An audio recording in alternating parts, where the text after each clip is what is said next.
Eu quero falar com vocês sobre um novo conceito de riqueza, que eu achei ele muito interessante e que acho que vocês vão gostar desse papo daqui, ó. Se liga. Se tornou tendência no mesmo ritmo em que treinar se tornou símbolo de status. Não à toa, agora o look da academia ou do yoga se faz aceito no restaurante, porque não comunica mais desleixo, comunica status. Em um momento de mundo que tá todo mundo exausto, com a mente saturada e o tempo escorrendo pelo ralo, o esporte instagramável se tornou uma ostentação. Não de saúde, mas do privilégio de poder desacelerar. Quem pode manter a rotina perfeita pro corpo perfeito no feed perfeito já se distanciou automaticamente da grande massa. Enquanto itens de luxo são parcelados e falsificados em escala, perdendo sim o seu valor, essa rotina voltada para si se torna um luxo. E talvez esse seja o principal motivo para as clean girls terem se tornado tamanha potência de mercado. Porque não é só sobre o slick bun ou o look do dia, é sobre um estilo de vida. Também me parece um bom motivo para Celine ter lançado recentemente itens de treino. E para a Alo e a Lululemon, mesmo não sendo marcas de luxo, terem se tornado grandes símbolos de status. Porque quando o tempo se torna mais escasso que dinheiro, o que demonstra mais poder? O tênis de R$ 1.000 ou a liberdade de poder se exercitar, treinar, sem deixar de lado a romantização de uma vida conceitual? Beijo e tchau! Braba demais, tá? Braba demais. Esse papo daqui, ele é muito brabo e acho que ele faz muito sentido porque é o seguinte, hoje, se você parar pra pensar friamente, tá? Chat, vamos falar friamente aqui, tá? Não quero ilusão não, tá?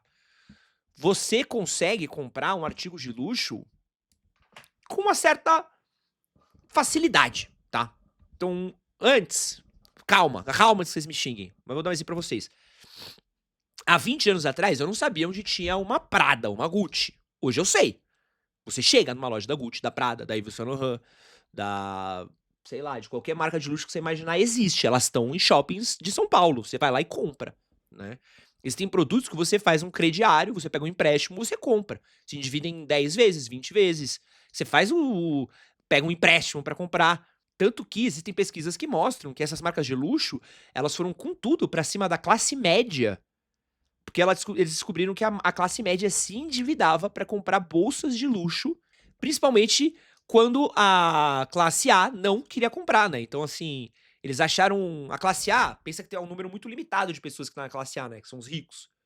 E são 50, 100 marcas que disputam essas pessoas. O que eles fizeram? Foram procurar pra uma galera diferente. E aí o que a gente tá falando aqui não é do produto, né? Então, o que eu tô falando é, as pessoas comprarem esses artigos de luxo, as pessoas comprarem cópia, réplica, imitação, elas conseguem. Se você quiser comprar um Nike de R$ 2.000, de R$ 3.000, você consegue comprar. Mesmo você sendo um fudido, você consegue pegar o limite do seu Nubank, jogar ele lá no talo e comprar um tênis, tá, vai estar com tênis. Só que sabe o que você não consegue fazer? Você não consegue ter a mesma rotina de uma pessoa rica. E você não consegue fazer estar no mesmo espaço, ambiente, fazendo a mesma coisa. Porque por mais que você compre o tênis de R$ 3.000, você não vai conseguir treinar para um triatlon que nenhum herdeiro vai conseguir, que nenhum influenciador vai conseguir. Então, o esporte, ele virou uma forma de status. Você correr... Eu lembro quando eu corria, né? Eu treinei pra uma meia maratona, tá? 21 quilômetros. Cara, era muito difícil treinar 21 quilômetros. Porque exigia tempo, concentração, alimentação. Cara, eu perdi muito peso nessa época. Muito peso, vocês não fazem ideia, assim. Porque foi quase 8 meses da minha vida focadaço em corrida pra conseguir chegar numa boa performance, pra conseguir correr legal. E faltava tempo pra eu bater minha planilha, pra eu... Pô, eu treinava literalmente todo horário que dava, né? Eu treinava de madrugada, eu treinava de noite, eu treinava de final de semana, passava às vezes 3, 4 horas no final de semana treinando, e ainda tendo que fazer rotina de academia, ainda tendo que fazer uma par de coisa, e era puxadaço, tá ligado? Não era fácil não, era um bagulho puxado de ser feito. Quero interromper esse vídeo daqui pra pedir pra você deixar o seu like, se inscrever nesse canal que a gente tá indo rumo a 50 mil inscritos e eu preciso muito da sua inscrição. E pedir pra você também comentar aí um tema que você gostaria de ver a gente falando por aqui. Qual seria a sua sugestão de react, comentário, vídeo, tema? Deixa aqui nos comentários que eu quero saber e bora pro vídeo. Agora, imagina quem faz um triatlo. Imagina quem tá numa rotina de triatlo que você precisa correr, nadar, pedalar, tudo isso você precisa ter bons equipamentos, tá? Você não pode estar com qualquer equipamento, então você vai estar com acompanhamento de fisioterapia, acompanhamento de um assessor de corrida, recuperação de corpo. Não é tranquilo fazer isso assim. Então, esse é um mercado milionário, é um mercado que ganha muito dinheiro, porque quem tá nesse mercado gasta muito dinheiro e se tornou uma questão de status. Você correr 20, você ter o privilégio de correr, fazer um treino de 25 quilômetros, é porque você tem um privilégio de tempo que a maioria das pessoas não tem. Principalmente uma cidade grande quanto São Paulo. Porque pensa uma rotina de São Paulo. Ah, eu fui pro Ibirapuera, treinei 20 quilômetros no Ibirapuera. Isso é um status social quase, porque assim, se você mora no extremo da Zona Leste, pô, tu parou pra correr, então você tem um carro, então você tem um acesso a um carro que vai fazer um transporte difícil, entendeu? Então você deve morar na região. Então se mora na região já é um status financeiro. Se você tem um tempo pra fazer isso, é um status do seu trabalho, do quanto você tem. E isso que ela tá falando nesse vídeo, que eu achei muito interessante, né? Sobre como antes coisas elas se tornavam um status pra gente, né? Você ter coisas era um sinal de que você tinha dinheiro. Hoje, ter coisas não necessariamente é um status de que você tem dinheiro, mas você poder viver experiências e você ter um estilo de vida é um sinal de que você tem dinheiro. Então, de novo, qualquer um hoje pode ir pra Orlando. Qualquer um não, mas uma pessoa que tem acesso a crédito, ela vai pra Orlando, né? Você pode ir pra Orlando, você paga uma companhia de viagens, né? Pô, sei lá, 10 mil reais na mão de uma CVC e você vai pra Orlando. Beleza. Agora, não é todo mundo que passa um mês morando em Orlando. Não é todo mundo que passa 6 meses morando em Orlando. Não é todo mundo que tira um... Como é que a galera chama? Pô, eu amo esse nome. Um sabático. Não é todo mundo que tira um sabático. Ah, tirei um sabático pra ir morar em Nova York, tirei um sabático pra visitar a Europa. É uma questão de status também, é uma questão de dinheiro, né? É uma forma de ostentação também. E é uma forma que você se descola dos outros. E o mais maluco é você ver pessoas que estão fora, né? E acho que é a grande questão da... Ó, aqui achei. Essa daqui, ó. Foi minha primeira meia maratona. Foi a meia maratona de São Paulo. O Léo tá aqui na foto. 2017. Corri bem, tá? Aos 30 anos de idade, corri 21 quilômetros. E eu lembro que eu fiz um tempinho legal de corrida, tá? Fiz um tempinho legal na época, assim. Foi puxadaço, quase, mano. Ah, e detalhe aqui, só aleatório. Eu vi o Kojima algumas semanas depois, tá? Isso aqui é só pra quem entende de videogame, tá? Então, assim, às vezes a gente olha de fora e a gente vê uma rotina de um influenciador, e acho que essa aqui é a grande questão e a mais importante, e a gente começa a ver o cara se exercitando, o cara fazendo esporte, a gente começa a se culpar por a gente não conseguir pertencer ou estar fazendo aquela coisa que aquele cara faz, né? Você fala assim, pô, mas pô, o cara tá correndo, eu não tô correndo, o cara tá se exercitando, eu não tô, o cara tá fazendo isso, não tá. Pô, eu às vezes quando treino na Growth, cara, eu fico ali 1 horinha treinando e é muito louco assim, porque eu tenho um monte de coisa pra fazer, então eu chego, né? Faço meu treino e vou embora. Mas tem dia que eu chego, tem um cara que tá treinando antes de eu chegar, eu treino, eu vou embora, o cara ainda tá treinando. Então é um cara que às vezes ele tá treinando 2 horas, né? Treino mega específico, com o personal, com o fisioterapeuta, com o nutricionista, com todo um acompanhamento que a maioria das pessoas não vai ter esse acesso, né? E aí a gente vai olhar E a gente vai ver, tipo assim, por que que... Aliás, cupom Genética na Growth, tá? Pra quem quiser fortalecer a firma do pai, aproveitando que a gente tá falando de exercício, tá? Isso não quer dizer que a gente não tenha que ter a vida saudável, tá? Longe disso, né? Eu falei um pouco sobre a moda da corrida outro dia, a galera reclamou muito comigo. Então você tá falando mal da corrida, a corrida virou moda. Não tô reclamando nunca das pessoas fazerem exercício. Pelo contrário. Pelo contrário. O que eu tô reclamando é, a gente vive numa lógica tão mercantilizada, uma lógica de produto tão grande, que você poder fazer uma coisa tão essencial quanto um exercício, quanto uma atividade física, se tornou um mercado. Algo que deveria ser uma garantia, algo que é você poder se expressar através do seu corpo, virou algo que você precisa pagar pra isso. Duvida? Semanas atrás, um deputado de São Paulo, né, um vereador de São Paulo, junto com alguns outros influenciadores de esquerda, estavam reclamando do Parque do Ibirapuera. Privatizou e tá caro, tal, beleza. Qual é o espaço público de esporte bom da Zona Leste, no extremo da Zona Leste? Qual é o espaço público de esporte bom no extremo da Zona Sul? O Capão Redondo, se o cara quiser treinar uma prova de 15 quilômetros, ele vai ter um percurso bom para treinar? Ele vai ter um parque bom, com asfalto bom, com uma pista boa de corrida, com um ponto de hidratação, com segurança?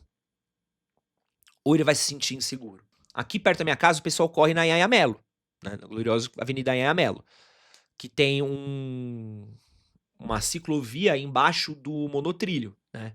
Então eu já corri lá, já pedalei lá. Eu já quase fui assaltado lá pedalando, tá? 2 moleques tentaram me pegar de cima da bike, pedalando, lá perto de São Mateus. Como é que você pedala com segurança? Como é que você corre com segurança? Como é que você corre com o seu celular, marcando a corrida, com o seu relógio, né? Com o seu reloginho da Garmin, marcando quanto tempo. Então, é muito difícil. Aqui, ó, ser fisiculturista virou esporte de elite.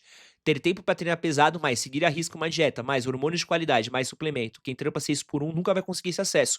É exatamente isso, cara. É uma questão sobre acesso. Uma coisa que é tão básica e essencial como uma atividade física, você poder se expressar, um hobby. Cara, olha como é importante pra sua saúde física, saúde mental, são coisas que movimentam mercados, tá? São coisas que movimentam espaços. Então, a gente vai falar de pessoas que vão ganhar dinheiro, que é desde o cara da água de coco até o cara da track and field, desde o cara da growth, desde o cara do shopping, onde o cara vai comprar um tênis novo pra ele correr. Todo mundo é alimentado por isso. Só que, pra você poder fazer parte disso, você precisa ter um emprego que te permita isso, precisa morar num lugar que seja seguro pra fazer isso, você precisa ter acesso a uma estrutura pra fazer isso, que pouquíssimas pessoas vão ter. Ou você vai fazer o sacrifício, né? Porque sempre surge alguém que fala, eu conheço um tio que é zelador e corre, né? Aí tu pergunta pro cara, o que você precisa de abrir mão pra poder correr 21 quilômetros, 42 quilômetros? Aí o cara fala, não, eu corro daqui até o Ticoatira a pé, né? O cara tem que fazer uma série de sacrifícios, enquanto tu vai pegar o boy que trabalha na Faria Lima, o cara para o trampo, o cara trabalha de home office, o cara trabalha no meio da tarde. Quando a gente fala de questões básicas aqui nesse canal, e acho que é uma parada das pessoas entenderem, assim, não é ruim você fazer exercício, jamais, correr é do caralho, pô, eu gosto de correr, só não corro agora de novo, porque eu tenho treinado jiu-jitsu, eu tenho medo de machucar o joelho, mas não é ruim você fazer exercício, não é ruim ter uma prática, não é ruim você investir no seu hobby. O problema é a elitização que existe ao redor dessas práticas e como elas não são acessíveis e de como rotinas em grandes cidades que não são feitas para que pessoas com menos dinheiro consigam acessar aparelhos públicos impedem isso. Sobre como escala 6x1, 10x1, jornadas de trabalho de 10 a 12 horas impedem que boa parte das pessoas tenham acesso a esse tipo de atividade. Sobre como home office, ele também é um jeito da gente oferecer para a população o direito de poder ter qualidade de vida. É do cara saber que no home office ele começa às 10 da manhã, ele para às 6 da tarde, e às 6h15 ele tá na rua correndo, se ele quiser. A minha namorada conta, cara, que foi por conta do home office que ela pôde entrar pra academia. E hoje minha namorada, ela treina todo dia. Minha namorada acorda às 7 da manhã pra ir pra academia, antes do trabalho. Minha namorada é ratinha de academia, ela adora academia. Eu também, eu vou pro jiu-jitsu 5 vezes por semana, adoro. Vou pra academia pelo menos 2 a 3. Cara, Ó, eu sou advogado aqui em Curitiba e, de fato, a maioria dos locais públicos de esporte está dominado por pessoas instagramáveis. É, cara, é isso, assim. A realidade é que quem tem condições em qualquer área consegue se desenvolver melhor e mais rápido do que aquele que rala pra caramba pra se desenvolver, mas não tem dinheiro. Exato, cara. Exato. A gente precisa falar sobre uma questão de equidade, né? De direito a isso, né? E quando o esporte vira um luxo, quando a saúde vira um luxo, cara, é um fenômeno muito grande de uma sociedade doente, cara. É um sinal muito grande de uma sociedade doente que a gente vive. E a gente tem um monte de problema pra falar, mas a gente precisa dar um nome a certas coisas, entendeu? É do caralho você ver o esporte crescendo, esportes crescendo, se tornando mais populares. Acho que isso arrasta mais pessoas, mas acho que só quem já tentou ter uma rotina de esporte, trabalhando, se esforçando, sabe, tipo assim, caralho, é mó trampo ter isso, né? Eu lembro quando eu ainda era CLT, que eu tentava treinar todo dia, cara, era um mó trampo. Ou eu chegava muito mais cedo no trabalho, ou eu saía muito, ou eu treinava perto do trabalho e saía muito mais tarde pra casa, ou eu abria mão de, tipo, de fazer algum rolê, de fazer alguma coisa, abria mão de ter tempo livre na minha casa, você vai tendo que rebolar, entendeu? E rebolar e ver, tipo assim, nossa, é um trampo, né, ter uma rotina boa. E aí meu chefe, que era gerente, CEO, morava nos Jardins, vinha de patinete pra porra do trabalho, sabe? Vinha de bicicletinha dobrável pro trabalho, não tinha patinete na época, né? Bicicletinha dobrável. Vinha de bicicletinha dobrável pra porra do trabalho, não chegava nem suado de tão reto que era o caminho que ele fazia. Pô, o cara corria, se exercitava, fazia yoga, tinha uma puta qualidade de vida. E aí, eu que morava na Zona Leste, era 1 hora e pouco, com transporte me fudendo, né? Tendo que virar e falar assim, caraca, né? Como é que eu organizo minha rotina, né? Como é que eu organizo tudo isso, né? Então é um. Aí, o Leandro Júnior, graças a Deus, o home office possibilitou minha fisioterapia e agora academia. Bicho, acho que assim, quando a gente briga por home office, quando a gente briga por transporte público de qualidade, quando a gente briga por escala 6x1, quando a gente briga por tudo isso, cara, a gente tá brigando também pelo direito das pessoas a terem coisa e também a deixar outras questões da economia se desenvolverem, tá? Porque pessoas que estão fazendo home office, elas enriquecem a região delas. Enriquecem muito a região delas. São mais academias na região dela que vão crescer. Por que vocês acham que a região da Faria Lima e de Pinheiros é tão próspera? Tem tanto negócio, tanto trabalho, tanto restaurante, tanto comércio. Porque acumula-se as vagas de trabalho por lá, cara. Acumula-se os escritórios por lá e só ali prospera. Pô, não é um raciocínio tão difícil de ser feito, entendeu? Tu joga toda a parte da população de São Paulo para a mesma região todos os dias, é óbvio que vai crescer muito mais as coisas que tem para lá do que em outros bairros. Só que quando você tem home office, você faz com que outros bairros abram novas lojas, abram novas coisas, as pessoas vão consumir coisas no ao redor, né? Mas enfim, estou aqui digredindo aqui. Então, o castrinho comunista voltou ao controle aqui. Peço perdão. Esse que você acabou de assistir foi um corte das lives que acontecem todas as terças e quintas, às 10 da manhã nesse canal. Não esquece de curtir, compartilhar, se inscrever e dar uma olhadinha no vídeo que tá aqui do lado que com certeza você vai gostar dele. Valeu!